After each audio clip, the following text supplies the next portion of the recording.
अस्सलाम वालेकुम, आदाब, नमस्कार। परभणी न्यूज महानगर में आपके साथ शेख इफ्तिखार।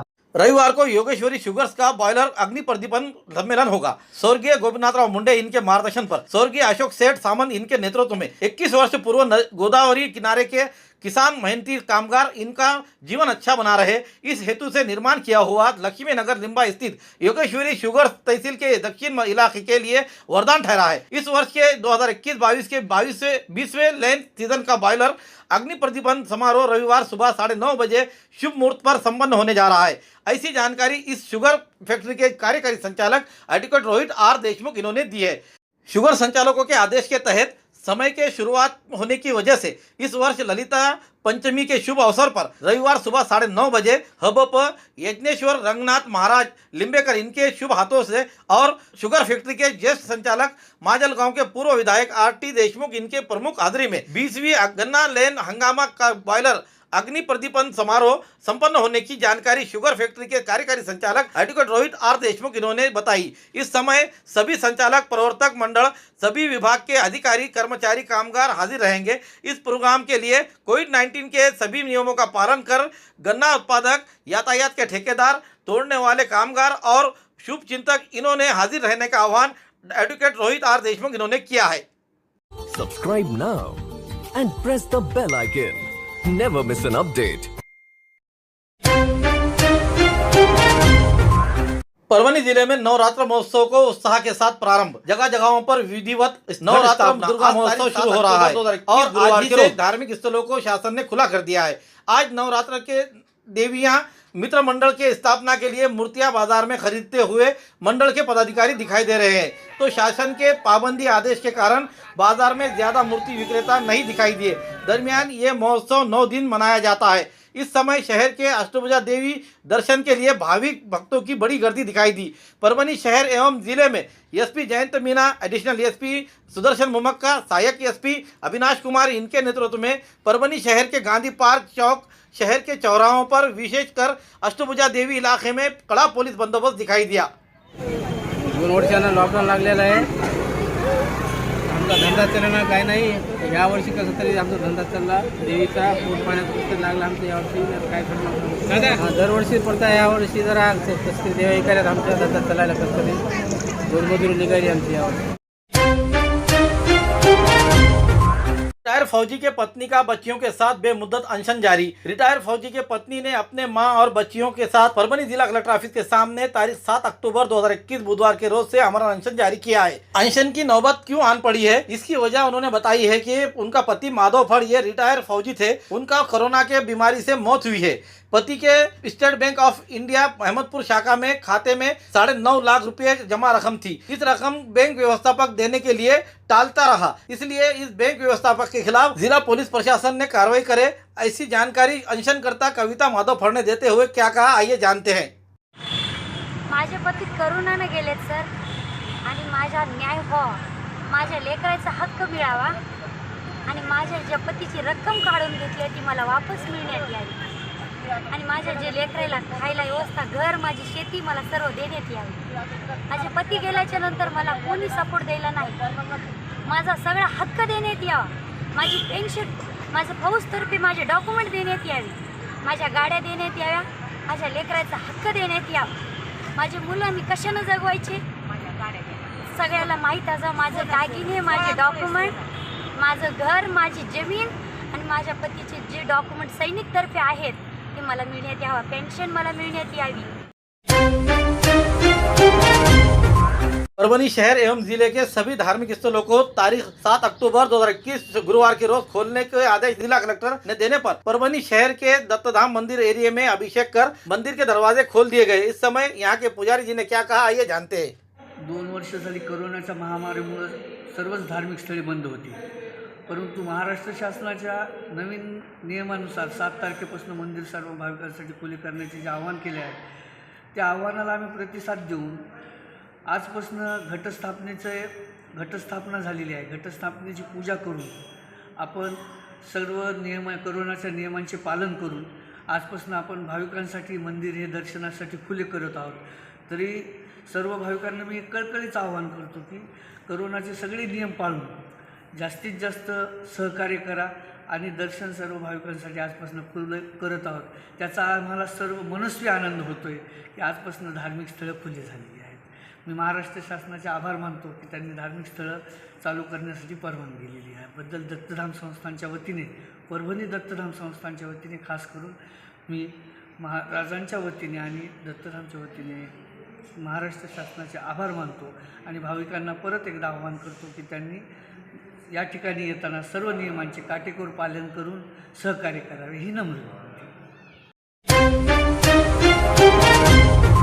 विभागीय फॉरेस्ट अधिकारी ऑफिस परभनी के झाड़ों के बोगस काम की जांच के लिए 5 सदस्यीय कमेटी के सामने खुली पोल। परभनी जिले स्थित जिंतूर तहसील के निवड़ी बुद्रुक के ग्राम वासियों ने और रामेश्वर खिस्ते इन्होंने जांच के लिए अनशन किया था। उसी के तहत जिला अधिकारी इन्होंने जांच समिति गठित कर तफसीली जानकारी लेकर उचित कार्रवाई करने की आश्वासन दिया और आदेश जारी किया था। उसी के तहत उप जिला अधिकारी रोजगार गारंटी योजना इन्होंने 5 सदस्यीय समिति गठित कर अत्यंत महत्वपूर्ण और समय मर्यादा के साथ जांच समिति का तफसीलवार अहवाल अभिप्राय के साथ 7 दिनों में पेश करने का पत्र जारी करते हुए इस समिति में जिंतूर के नायब तहसीलदार परेश चौधरी, मंडल अधिकारी विलय बोदरे, निवड़ी बुद्रुक के तलाटी पंकज पाटिल, उसी के साथ सहायक अधिकारी श्रीराम भुजबल, पंचायत समिति के पैनल तांत्रिक अधिकारी अशोक राठौड़ ये रहते हुए इस जांच के लिए लेखा, अभिलेखे, गिनती पुस्तिका और अन्य आवश्यक कागजात विभागीय वन अधिकारी परभनी इनके संपर्क में रहते हुए प्रादेशिक वन विभाग अधिकारी जिंतूर इनके ऑफिस से उपलब्ध करे, ऐसा कहा गया है। दरमियान आज तारीख 7 अक्टूबर 2021 गुरुवार के रोज ये समिति निवड़ी बुद्रुक में पहुंची। इस समय बाला साहब देशमुख इनकी भी निवड़ी बुद्रुक दौरा रहा। इस दरमियान शिवहरी खिस्ते गांव के तंटा मुक्ति अध्यक्ष दिगंबर खिस्ते, सुरेश अप्पा खिस्ते, उप सरपंच सुनील खिस्ते, उसी तरह ग्रामवासी बड़ी संख्या में हाजिर थे। ग्रामवासियों की जिला प्रशासन की ओर आशाएं लगी हुई है ताकि ऐसे बोगस काम करने वाले अधिकारियों पर कार्रवाई की जाए। इस समय खिस्ते इन्होंने क्या कहा, आइए जानते हैं। आज निवळी या गावी वनीकर खात्याच्या बोगस कामाची चौकशी होती. त्या चौकशी तहसीलदार यांच्यामार्फत करण्यात आली. इथं एक पण झाड नव्हतं. वनीकर खात्याने एक मोठा भ्रष्टाचार हा निवळी गावात केलेला आहे. निवळी गाव हे जिंतूर तालुक्यातील असून परभणी जिल्ह्याच्या आदरणीय अचलजी गोयल मॅडम जिल्हाधिकारी यांनी हे चौकशीची मागणी ते आदेश दिले. त्यांच्याकडे रामेश्वर खिस्ते यांनी पाठपुरावा केला, उपोषण केलं. त्यानंतर हे चौकशी लागलेली. इथं पूर्ण भ्रष्टाचार झालेला आहे. इथं एक पण झाड लावलेलं नाही. पहिले झाडं होते ते पण वनीकरण खात्याने विकले.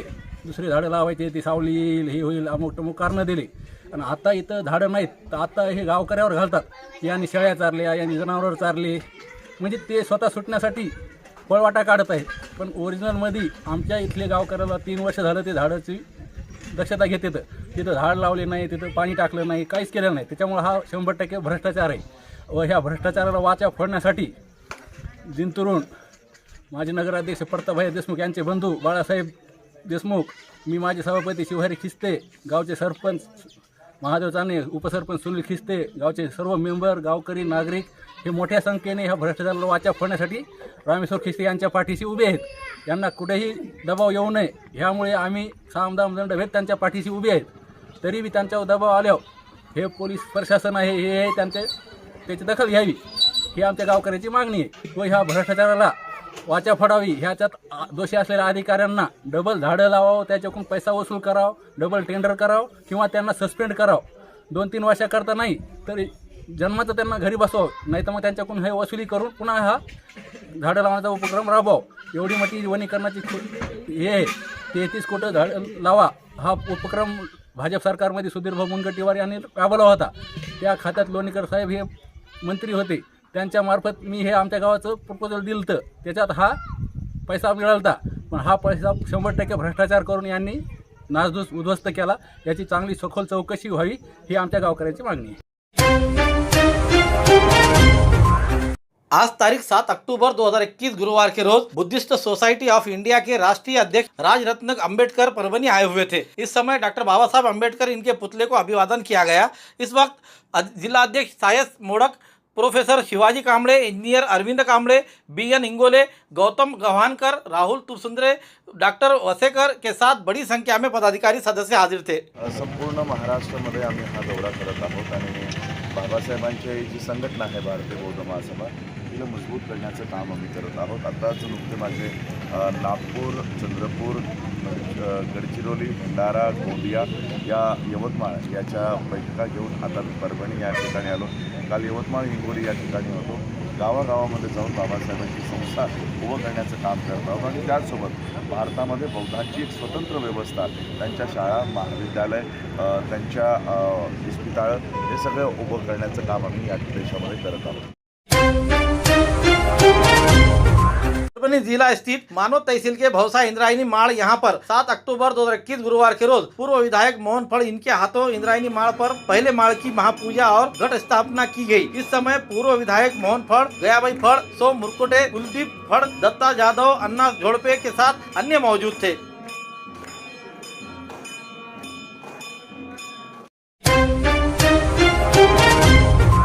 नांदेड़ जिले के देगलूर बिलोली विधानसभा उपचुनाव 2021 के लिए वंचित बहुजन आघाड़ी के राष्ट्रीय अध्यक्ष बाला साहेब अम्बेडकर इनके आदेश के तहत देगलूर बिलोली विधानसभा चुनाव क्षेत्र में 30 अक्टूबर 2021 के रोज होने जा रहे उपचुनाव में वंचित बहुजन आघाड़ी के उम्मीदवार डॉक्टर उत्तम रामराव इंगोले को उम्मीदवारी की घोषणा वंचित बहुजन आघाड़ी के प्रभारी अध्यक्षा रेखा ठाकुर इन्होंने की है. उन्होंने क्या कहा, आइए जानते हैं. वंचित बहुजन आघाडीचे राष्ट्रीय अध्यक्ष ॲडव्होकेट बाळासाहेब आंबेडकर यांच्या आदेशानुसार 90 देगलूर बिलोली विधानसभा मतदारसंघाच्या पोटनिवडणुकीसाठी वंचित बहुजन आघाडीचे अधिकृत उमेदवार म्हणून डॉक्टर उत्तमराव रामराव इंगोले यांची घोषणा वंचित बहुजन आघाडीच्या वतीने करण्यात येत आहे. डॉक्टर उत्तमराव इंगोले हे देगलूरमध्ये गेल्या 2 दशकांपासून सामाजिक आणि वैद्यकीय कामामध्ये कार्यरत आहेत. संविधान जागरण समितीच्या माध्यमामधून आंदोलने आणि कार्यक्रम राबवण्याचं आणि फुले आंबेडकरी चळवळीमध्ये सातत्याने काम करण्याचं त्यांचं योगदान आहे आणि त्यांनी विशेष सेवा ही देगलूर बिलोली भागामध्ये सर्पदंशाच्या संबंधामध्ये केलेली आहे. या भागामध्ये सर्पदंशाने अनेक रुग्ण मरण पावतात. हे लक्षात घेऊन त्यांनी त्या भागामध्ये सर्पदंशासंबंधीचं अज्ञान दूर करण्यासाठी जागृती आणि सर्पदंशाने बाधित रुग्णांना वैद्यकीय सेवा देण्यासाठी सातत्याने योगदान दिलेलं आहे आणि शेकडो रुग्णांचे प्राण वाचवलेले आहेत. न्यूज़ आपको किस तरह दिखाई दे रहा है, इसके लिए लाइक करें, शेयर करें, कमेंट करें, सब्सक्राइब करना ना भूलें. साथ ही इस हमारे जो न्यूज़ है आपको किस तरह दिखाई दे रहा है, इसके लिए लाइक और शेयर करना ज़रूरी है ताकि हम आपको बेहतर से बेहतर हमारे न्यूज़ आप तक पहुंचा सके. Subscribe now and press the bell icon. Never miss an update.